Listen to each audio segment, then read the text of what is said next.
then I kind of bumped around. I was looking for work. My dad wanted, he was a traveling salesman. He was then getting into retirement age or wanting to get out of the business he was in. And he actually, he was a salesman, and he sold ladies' apparel. He sold undergarments. Back at that, in those days, ladies wore corsets and girdles, and that was the things that he sold. And he did a very good job. He made a good living at it, and we had we were well provided for our family. But he wanted me to take over that job. So when I got out of the service, I traveled with him, and that just wasn't my cup of tea. It was I was more embarrassed putting my hands inside a brassiere and saying, "Doesn't this have nice cups?" I mean, it just didn't work. So we tried that for a while, and that didn't work. And so then I bumped around looking for work, and actually the economy was not very good in 1957. But I went to a lot of different places and applied, and I wanted to get into sales, I thought, and I did end up getting a job over in St. Paul. I was living at home at a company called Brown and Bigelow. Brown and Bigelow was a local printer. They printed calendars, and actually remembrance advertising was what they had. They had pens and pencils and calendars, and back then everybody handed out calendars. The people handed out pens. You went to a gas station, or back then we called them filling stations. You know, if you got a pen from them, that was really a neat deal. A ballpoint pen was kind of a new invention, because we had regular ink pens that we used, fountain pens. So anyway, I worked in special sales at Brown and Bigelow. My starting at Brown and Bigelow, I worked in special sales, and that was the job was preparing special orders. They had a calendar line, and then they had special sales where they had we printed all the Girl Scout calendars over there. Girl Scouts, that was one of their money makers throughout the nation, where they would sell calendars and make a profit. Well, we printed them all at Brown and Bigelow. They had, when you went to a local gas station, they would hand you a calendar. When you went to the local market, they would give you a calendar, and so there were special calendars that were made. We had to prepare the orders, and that was my job at Brown and Bigelow. Then I guess I would say got promoted into special sales service, and with that got involved in writing some of the promotion material that the salesman, say for Esso or Standard Oil, as it was back then, would go use to sell the filling station. I mean, so that was a better job. I wanted to get out and sell. One of the friends that I had made at Brown and Bigelow was a fellow named Bob Nypower, who was an estimator. He would estimate the cost of printing stuff. He left Brown. He lived in the neighborhood. We lived in Crystal at the time. He left Brown and Bigelow and went to work at a company called Cowell Press in downtown Minneapolis, a commercial printer. I stayed at Brown and Bigelow and kept doing the job I was. And actually in 19 I think it was my fourth year, 1960 or 1961, I was Man of the Year at Brown and Bigelow, which was a nice award, and I got a clock for it. It said Man of the Year, and I thought if I was Man of the Year here, I'll bet you I'd be a man, good man. And I still was friends with Bob Nightpower, and I was looking for something else. I thought I was dead-ended at Brown and Bigelow. It was a nice place to work. It was fun. But so I talked to Bob Nightpower, and he said, well, why don't you come to, we need another estimator at Caldwell Press. Why don't you come as an estimator? I said, I don't know anything about estimating. He said, well, I'll teach you. And I said, well, I don't know anything about any. That's all right, I'll teach you. So I applied over at Caldwell Press and had interviews with Tom Caldwell and Felton Caldwell, and they hired me. They had a specialty type of printing that they did there, in that they made color cards, paint merchandising aids. And if you go into a paint store and you want to buy paint, you get this little card or brochure that has little paint chips on it. They printed those, and so that was the estimating that I was supposed to be doing. And Bob Nightpower taught me estimating, how to estimate printing, taught me a lot about printing, taught me a lot about printing presses, the printing procedure. And so I worked as an estimator for about a year and a half at Caldwell Press. They produced these merchandising aids for a variety of paint manufacturers, but a new innovation was coming on the market back then, and it was where you could get any color you wanted through buying a base white paint and adding colorant, and they would do this at the local paint store.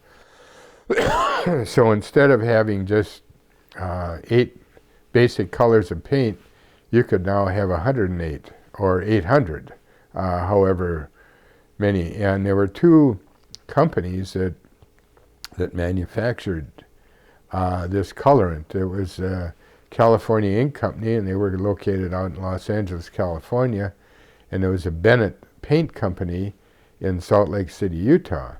Caldwell Press happened to be producing merchandising aids for both of these colorant manufacturers, and I was involved with the Bennett Paint Company in Salt Lake City, and I ended up being the local salesman or salesperson along with David Caldwell, and we called on the Bennett Company. There were 2 other individuals, Arnie Carlson and Howie Hansen, that called on California Ink Company.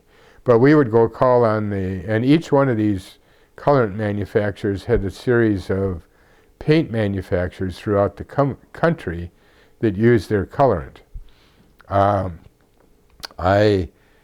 It was determined by California Ink Company that Caldwell Press couldn't be producing merchandising aids for competitive colorant manufacturers. In other words, you can't produce guns for Russia and the United States at the same time. It doesn't work. So there was a gentleman over in St. Paul named Clarence Deutsch that had a company that was dealing with the Bennett Paint Company, and so they switched the responsibility for the merchandising aids over to this individual in St. Paul, and along with it bought me. They wanted me to go along and work with Clarence Deutsch. which I did. In fact, in growing up, I can remember my dad saying, there's a $10,000 a year man, which to him meant that that individual had made it successfully in the business world, because $10,000 was a lot of money. And back in 1963, 64, that was a lot of money. And they offered me $10,000 to go to work over there. So I thought, oh, this is great. So I did. I went over there, and it was Clarence Deutsch, me, and his secretary. That was the company. And it was a very boring existence, I guess I would say, because Clarence Deutsch didn't need me. He was the creative thing. He was not only the manager of this paint merchandising, or had responsibilities for the paint merchandising. He was also an interior designer, and I think by his own self-acclaim, a color expert. I was not real happy working on that job. In fact, it only lasted about, I think it was 13 months that I went over to St. Paul. I did a lot of traveling at the time, had a young family. Tom Caldwell, I still had my connection with the Caldwell Press and the Caldwell family. In fact, I bowled in the bowling league, and with the individual that brought me over there, Bob Neipower. And Tom had another company called Colite. He had actually two companies, Litho Supply and Colite, that were spin-offs of Caldwell Press. Colite was a manufacturer of printing equipment. They had a line of storage equipment, file cabinets and this type of thing, and they had light tables and some plate making equipment. And he needed a salesman. And so Tom contacted me and wanted to know if I wanted to come to work at Colite. And it took me, he probably didn't even get the full sentence out of his mouth, and I said yes. And so I left Clarence Deutsch and went to work at Colite. And it was a manufacturing company. And it was a very interesting job. I traveled around the United States selling, calling on dealers who in turn called on printers, selling this equipment, printing equipment. One of the devices that we manufactured at Colite was it was 3M Minnesota Mining had come out with a pre-sensitized printing plate. And they needed to expose the emulsion that was on the plate rapidly, or what would happen would be if news came out in newspaper or in a city and the newspaper wanted to print it, anything, they had a deadline, anything that happened afternoon wouldn't make the afternoon paper because they couldn't get the press plates together. Well, with the offset printing press technique and the pre-sensitized plates, they could have things that happened a half hour before press time now, and they could get it to press. We had an exposure unit called the Scanex, which had an intense traveling mercury vapor lamp that scanned across a vacuum frame and exposed this plate very rapidly and did a good job. And so we were successful in selling Scanex exposure units. Unbeknownst to us, we also found out that it was a device that would also polymerize photoresist. Photoresist was an emulsion that was put on copper-clad phenolic plates and were used in the printed circuit industry. printed circuit boards were etched, but they had to have this emulsion on that would prevent the acid from eating the circuit lines. Our Scanex equipment did a good job in polymerizing this, so we all of a sudden had a new market that we're going into besides the offset plate marking in the printed offset plate market in the printing industry. We marketed to printed circuit manufacturing in the electronics industry. That was in its infancy. So my job was involved in calling on dealers that called on companies that were manufacturing printed circuit boards. And in the beginning, there was only one major manufacturer that manufactured this photoresist, and that was the Kodak company. And it was a liquid resist where they would dip the copper-clad phenolic into this photoresist and let it dry, and then they would put their circuit board pattern on there and put it in the Scanex, and it would polymerize, and then they would etch it out.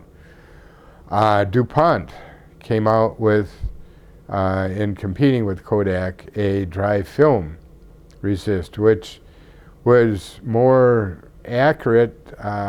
It was a film that they could coat onto the phenolic and then polymerize it, and it would be an even coating.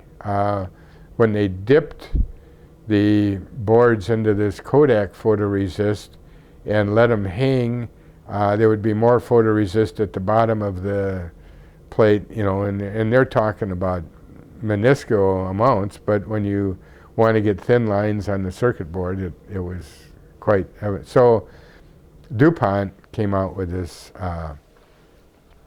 dry film photoresist, and again, the Scanex was a unit of choice. So this, the printed circuit industry developed in this country, and about 2 years later or so, and with DuPont's help, it became a worldwide industry. So I started traveling not only in this country, but I traveled all over the world. I ended up going over to Europe in the fall. I would be over there for 6-7 weeks. I'd go over to Japan. There were electronic shows that we exhibited our equipment in. And so I traveled quite a bit. I think, in fact, I traveled so much, our one son, Stephen, thought I worked at the airport.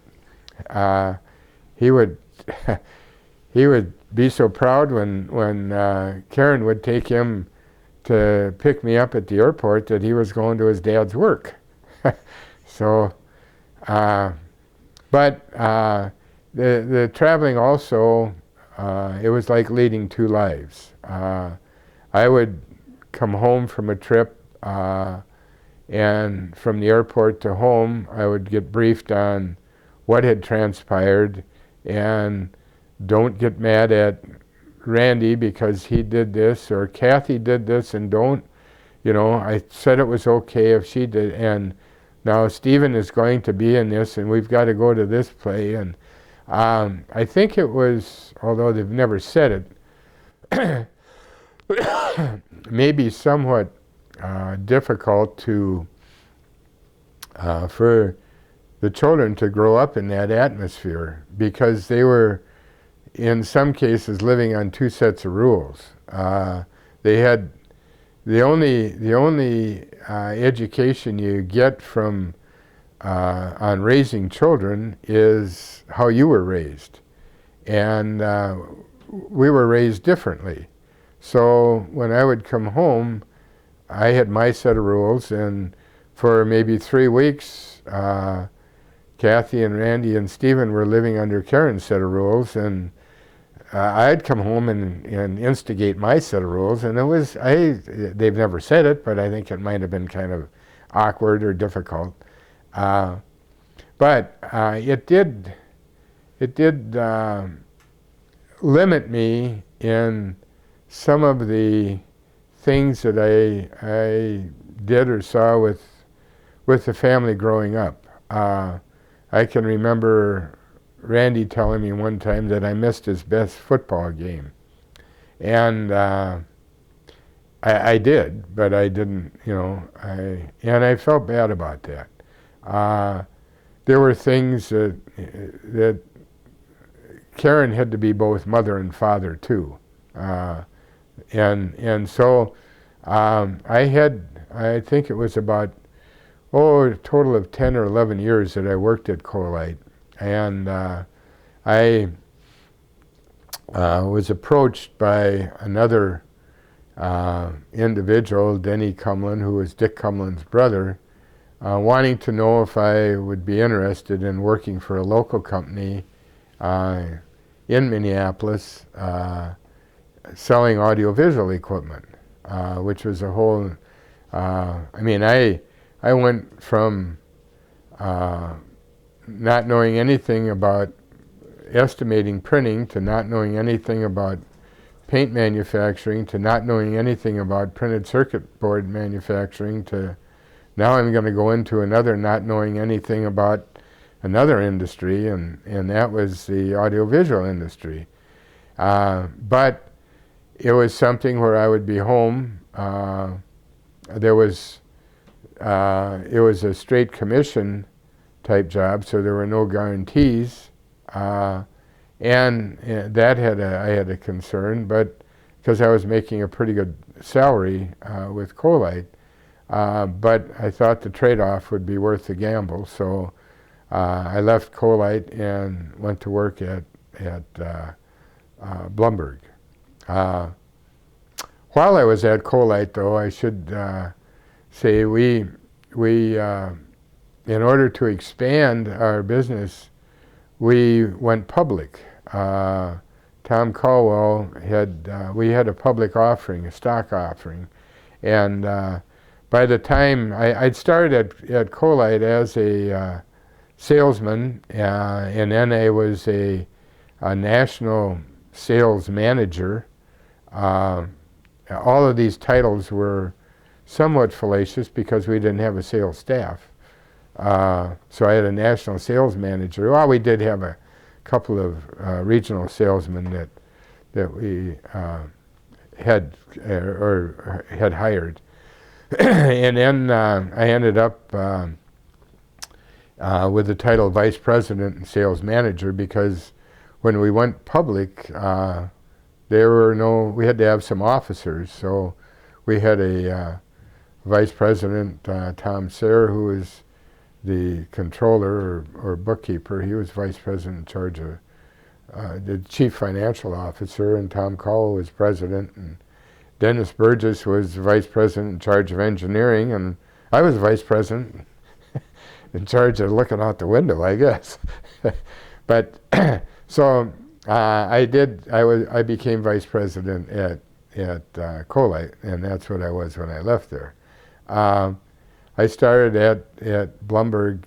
It was called Blumberg Photosound at the time, and I had a territory in southeastern Minnesota and went around, called on schools and businesses, and tried to sell audiovisual equipment. And the school market was the primary market back then, and I had been involved more in the business end of being with both Colite and Caldwell Color Cards, and the school market was not a real challenge for me, and so I ended up calling on more businesses than I did, which was kind of a new market, you might say, for the audiovisual business.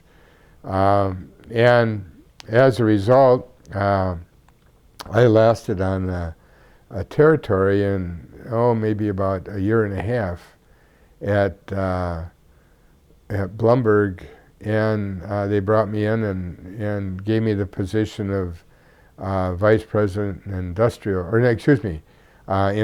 Sales Manager.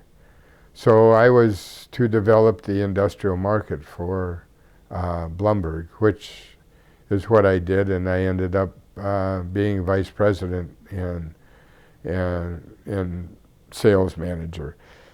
Excuse me.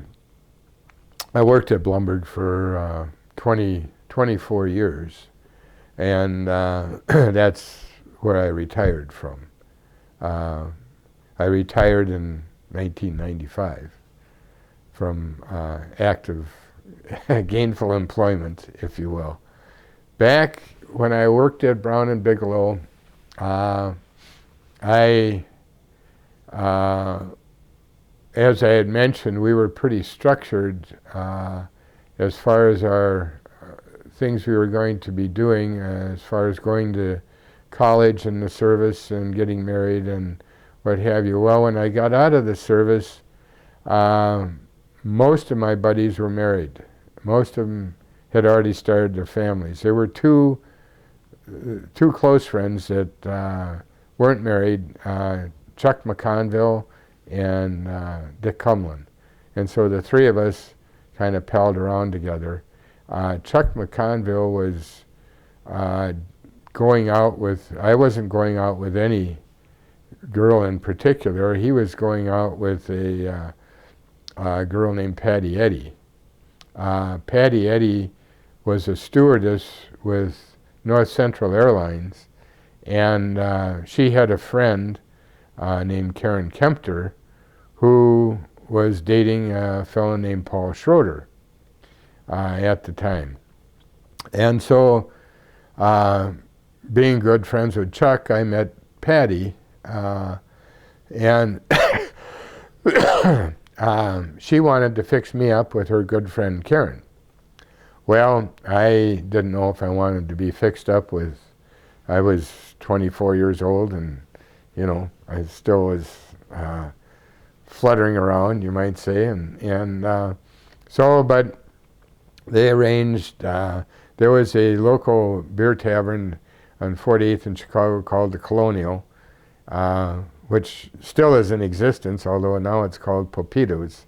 And we had scheduled a meeting that I was going to see who this Karen Kempter was, and they were out on a date, the four of them, and they came in there afterwards, and I was there, and I saw Karen, and I thought, wow, she looks pretty nice. Maybe I will be interested in her. So she was flying with, she was a stewardess with North Central along with Patty, and I called her up and arranged for a date. And I didn't have I had some money, but not a lot. So our first date, long and short, we snuck into the movie at the Parkway Theater, which is right next to the Colonial. I knew how to get in there. That was our date number one. So, but then we started going out. She ended up, I don't know, getting rid of Paul Schroeder or what. But and then, as luck would have it, Chuck and Patty ended up breaking up, and then Patty started dating Paul Schroeder, and they ended up getting married, and Karen and I ended up getting married. We toddled off to Iowa. We eloped and went down to Iowa and got married down there, and as luck would have it, about 7 months after we were married, along came Catherine, our daughter, and that was a whole new experience and a new life for me, because I had gone from, playing ball and doing a lot of bachelor type things to all of a sudden having a responsibility of a wife and a family. So that was a new experience. We started off living with my parents on 48th and 10th, which didn't work at all, and so we lasted there probably 2 weeks and ended up renting an apartment down on 3119 East 25th Street. Karen, a high school friend of Karen's, lived there, and there was an apartment available across the hall, and so we moved in there with nothing. We had a bed and a couch, and there was a stove and a refrigerator there, but not much of anything else. And so that's where Kathy was born, our daughter, and she was raised, the first 2 or 3 months she lived there, and then we decided we needed to get a house, or wanted to get a house. We looked around quite a bit for homes. My brother lived up in Fridley. He had a house up in Fridley, and it seemed like back then homes, you could get more house for the money up north than you could out south. Although we had both, our parents lived out south, we looked up north more than we looked looked down south. It was kind of ironic too, in that I grew up on 48th and 10th, and Karen grew up on 58th and 10th. She went to the same junior high and high school that I did, Ramsey and Washburn, although she's 3 years younger. So when I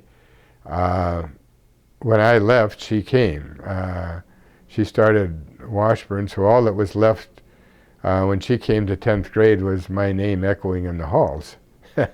So, but, and her mother used to shop. She remembered me working down at Stillman's as one of the carryout boys, and she would come down there and shop on Saturdays.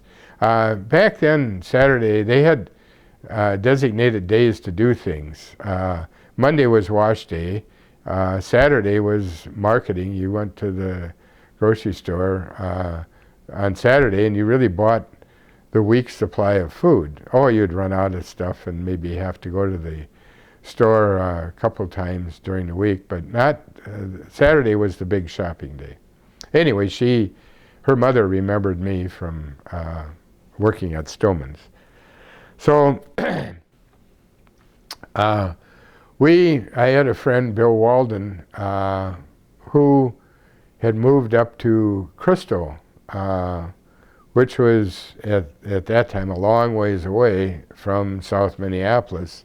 But we looked at some homes up there and decided that there was a new housing development in Crystal. We decided that we would buy one of these homes.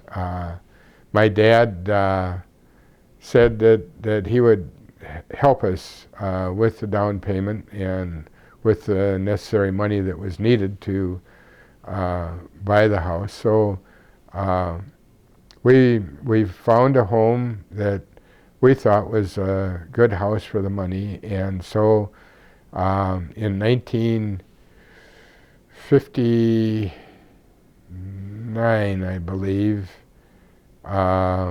we moved into 3332 Xenia Avenue North in Crystal.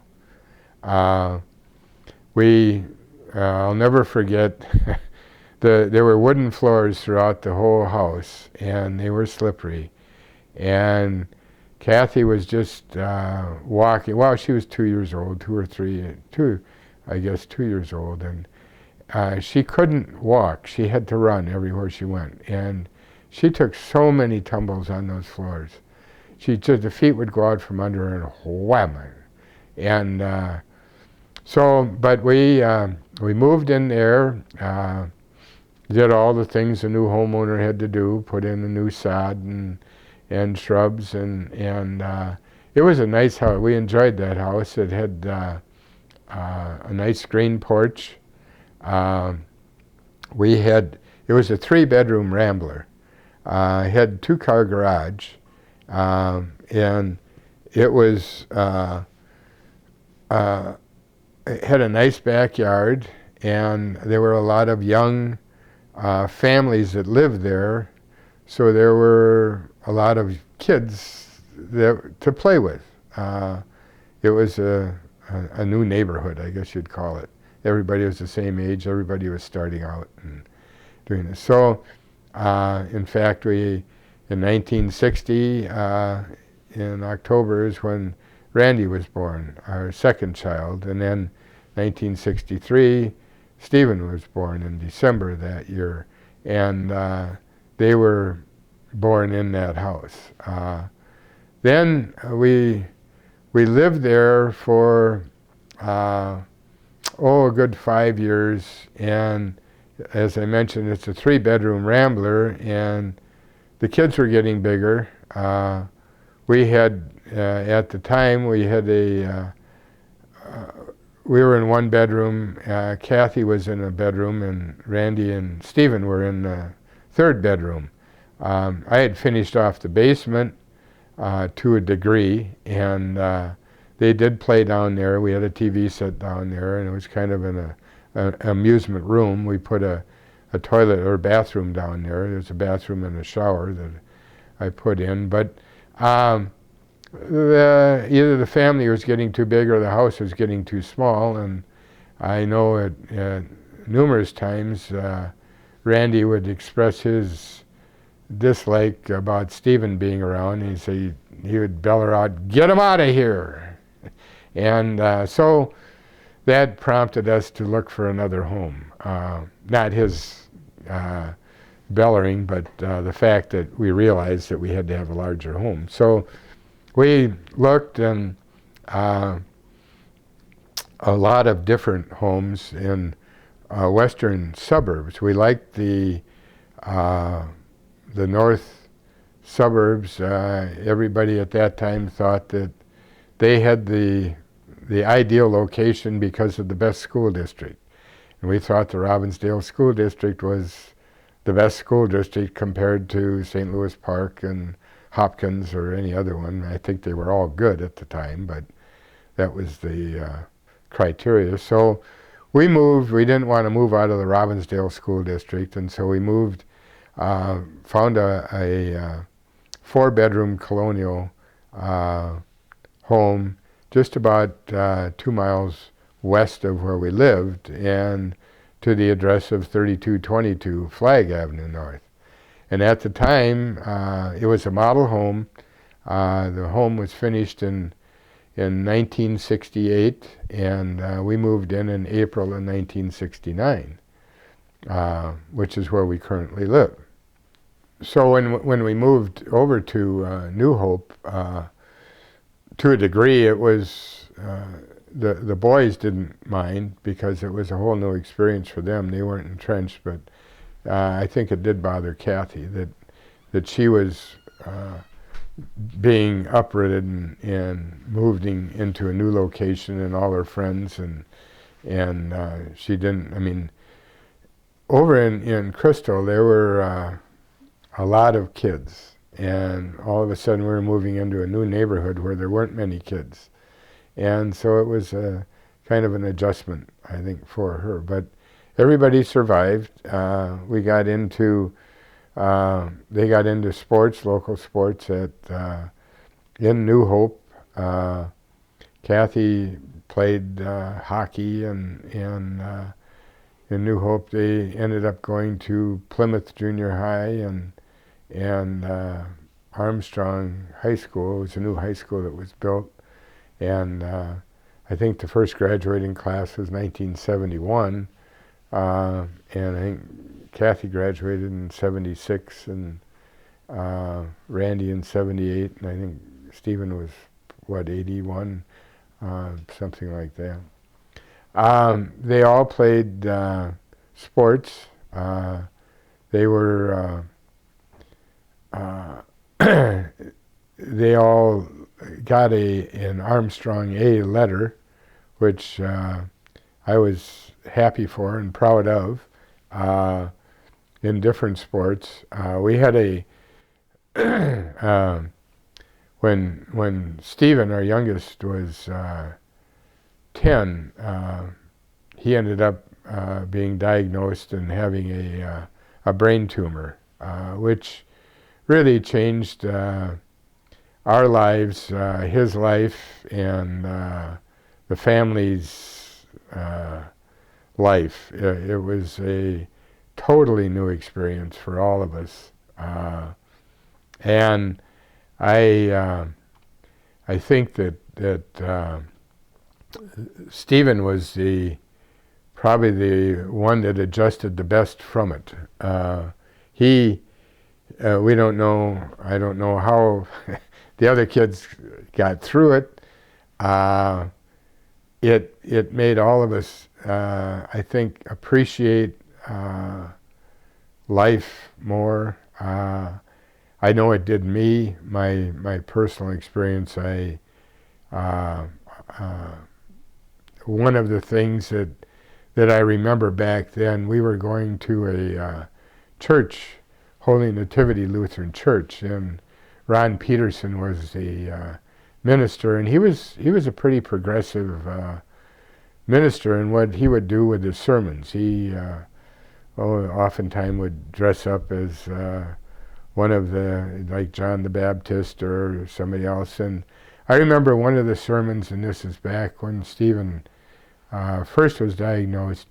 He was preaching on how we get so busy in our day-to-day busy work life, and then he wound up his sermon playing one of his daughter's records from Mac Davis.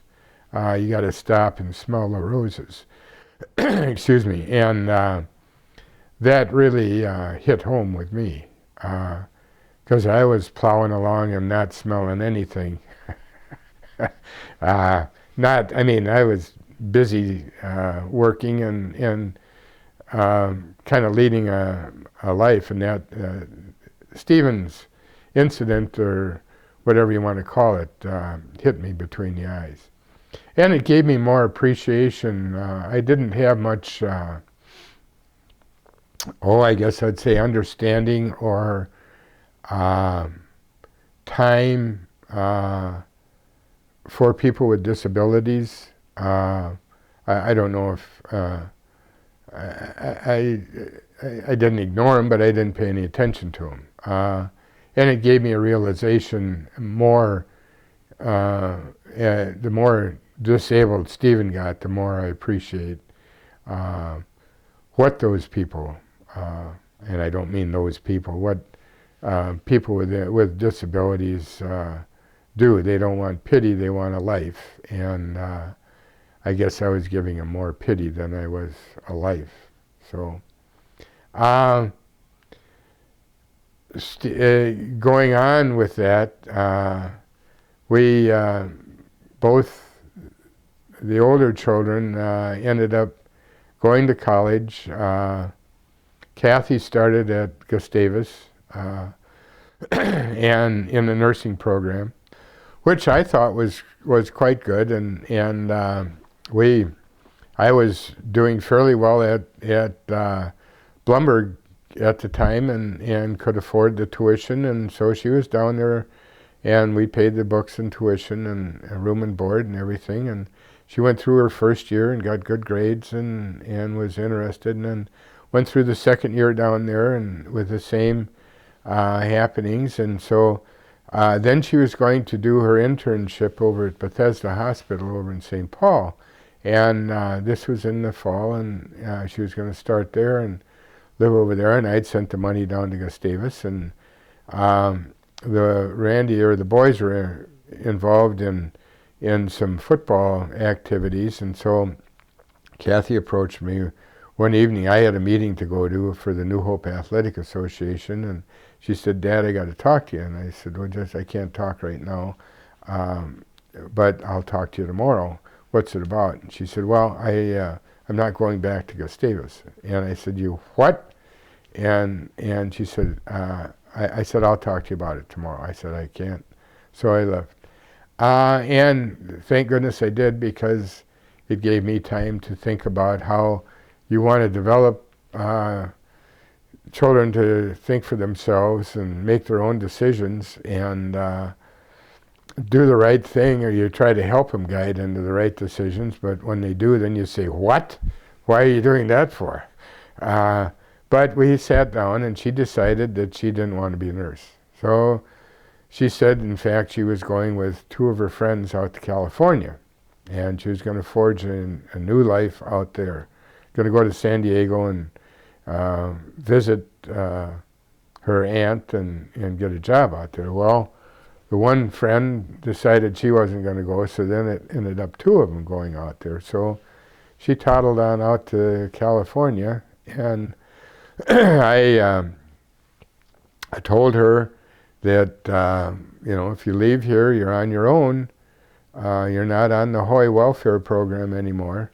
And so she understood that and went out and was out in California for about a year and decided that she didn't want to work at Long's drugstore for the rest of her life. And so and her friend that she went out there with lasted about 3 or 4 weeks, and then she took off with some other person, and so Kathy was all alone out there trying to forge ahead. So she came back and decided that she wanted to become a business administrator. So she came and lived at home and enrolled in Minnesota School of Business, and was taking business training there. And so then she graduated from that, got a job, and went to work as a business administrator, which is, I guess you'd say, an executive secretary. Decided she didn't want to do that, so then she went back to University of Minnesota, back on the welfare program, and graduated with a business degree there. And subsequently has, all of the things that she did have helped her in her current job, so it wasn't a wasted time. Randy, our son, he graduated from Armstrong and decided he was going to go to Stout and I think become a pilot, or was interested in aviation at the time, but also wanted to be involved in industrial woodworking or industrial, I think woodworking was his big interest. I remember when I was traveling and I'd come home and he'd have all kinds of wood piled up because he was going to build stuff. And Karen would say, don't get mad at him now, because he hauled all this from the dump. So anyway, he went to Stout, and then I think somehow ended up at Mankato because you wanted to fly, I believe. And Mankato State had a flight program. However, unfortunately, at one of our family gatherings, got injured with a golf ball in the eye, and that limited his abilities to fly, or his abilities to continue on with his flying. Graduated from Mankato, and then he decided he was wanting to. He had some jobs around the area here, but then decided after about 2 years in snowy Minnesota to see if he could exist without snow in the wintertime. And he went out to San Diego, where he lives. Both Kathy and Randy have married, successfully married, and have families. They each have 2 children. We have 4 grandchildren, which we love dearly and are very proud of. Proud of their families and proud to be part of their families. We enjoy them when they visit. We enjoy visiting them. I started at Blumberg Communications in 1972. And in 1974, I became industrial sales manager, and being a manager, one of the perks, that there were only 4 managers at the time, but Don Blumberg gave each of us was a week expenses paid to his condominium down in Englewood, Florida. It was right on the beach, and so in 1975, he put together the program where 2 of us would fly down, or I should say a husband and wife would fly down and be met at the airport, and then spend a week at his condominium, and then drive and meet the next couple that would come down. And so there were 4 managers that got this perk. The condominium that he had, he ended up selling to one of the managers, Len Litzner, in 1979, and he and his wife Donna Blumberg and his wife Donna moved on to Naples, Florida, and Len Litzner had the condominium, owned the condominium. The program still continued, where we were able to go for a week down to stay in Englewood. Then Len Litzner decided in 1984 that they were living in Florida at the time. They had opened up a branch office in Orlando, and in Tampa. And so they were living in Tampa, and they had the place in Englewood. They didn't need both, so I ended up buying the Florida condominium in 1984. I worked at Blumberg until I retired in 1995. From 84 to 95, we enjoyed the Florida condominium a week at a time, maybe a week in the fall when we'd open it up, and a week between Christmas and New Year's, and then a week when we closed it up in the spring. The rest of the time it was rented. We'd rent it to people that would winter down there.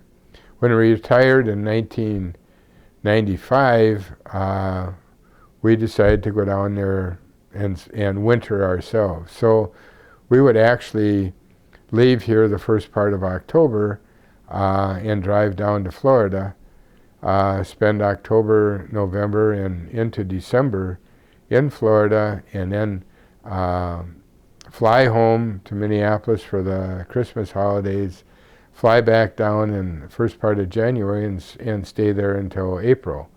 And we did that and enjoyed it. We joined a golf club down there. We had friends in the condominium area. We had friends from Minneapolis that came down and visited, and it was a good life. We had a good time.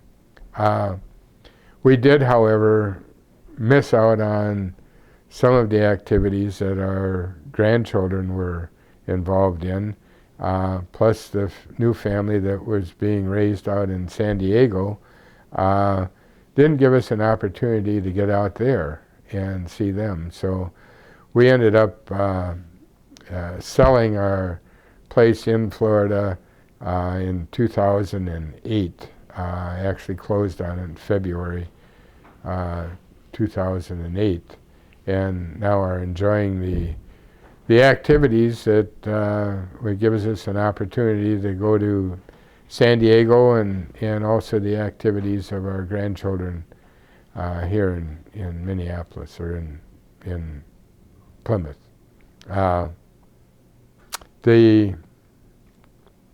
All four grandchildren are involved in sports activities as well as their school activities, and so it's fun for us to witness their successes, if you will, on the playing fields. The problems that Stephen had enabled me to appreciate more problems that people have, disabilities, if you will, handicaps.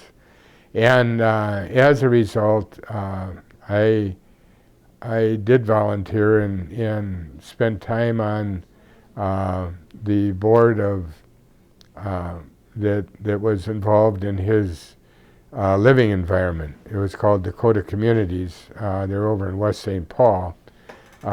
We got backing it up where Stephen was living when he graduated from Armstrong, and we looked into his moving out of the house and into a group home for people that were disabled. We ended up moving him into a group home in Robbinsdale that was run by a company called Residential Alternatives. Residential Alternatives provided his he had an apartment there in his day-to-day living. They also, he was also involved with a day, he had to have a day program involvement, which which was provided through an organization called RISE. RISE had a variety of day programs from people that were totally able and maybe just mentally handicapped to people that were totally disabled, both physically and mentally. And Stephen was involved in all of those. When in being involved with both of his day program and his living environment, I became, or I went on the boards of both, served time there. Also, he had spent a lot of time at Courage Center. In fact, I'm still on the board of RISE, their day training and habilitation agency. We meet, the board meets, I think, 3 times a year, and I guess why I'm on it, I don't know, but I'm still on it. But we do also donate money to, as best we can, to both of these, or all 3, Courage Center, RISE, and Dakota Communities, as well as Special Olympics. Stephen participated in Special Olympics. In fact, played tennis in the Special Olympics in 1987. We went to Notre Dame in South Bend, Indiana, and he won a gold medal there in tennis, which was pretty neat. But I'm enjoying retirement. I play a lot of golf. It's kind of like being a little kid again. Retirement is, you call up your buddies and what do you got going today? And nothing. Your mom lets you come out and play. Yeah, okay, I'll meet you at the tee at 10 o'clock. So yeah, there's, you know, you don't have a lot of responsibilities. There's not a lot to do, but I guess that's what you do in retirement. When you don't have a lot to do, you don't know when you're done, so you've always got something going on. So, but we do enjoy all 4 grandchildren. It's fun to see them develop and grow up, and it's, I guess, as the saying goes, the way life is, it's upside down, because you should have your grandchildren first and then your kids, because you enjoy the grandchildren a lot more than you enjoy the kids. So with that, I'm going to sign off.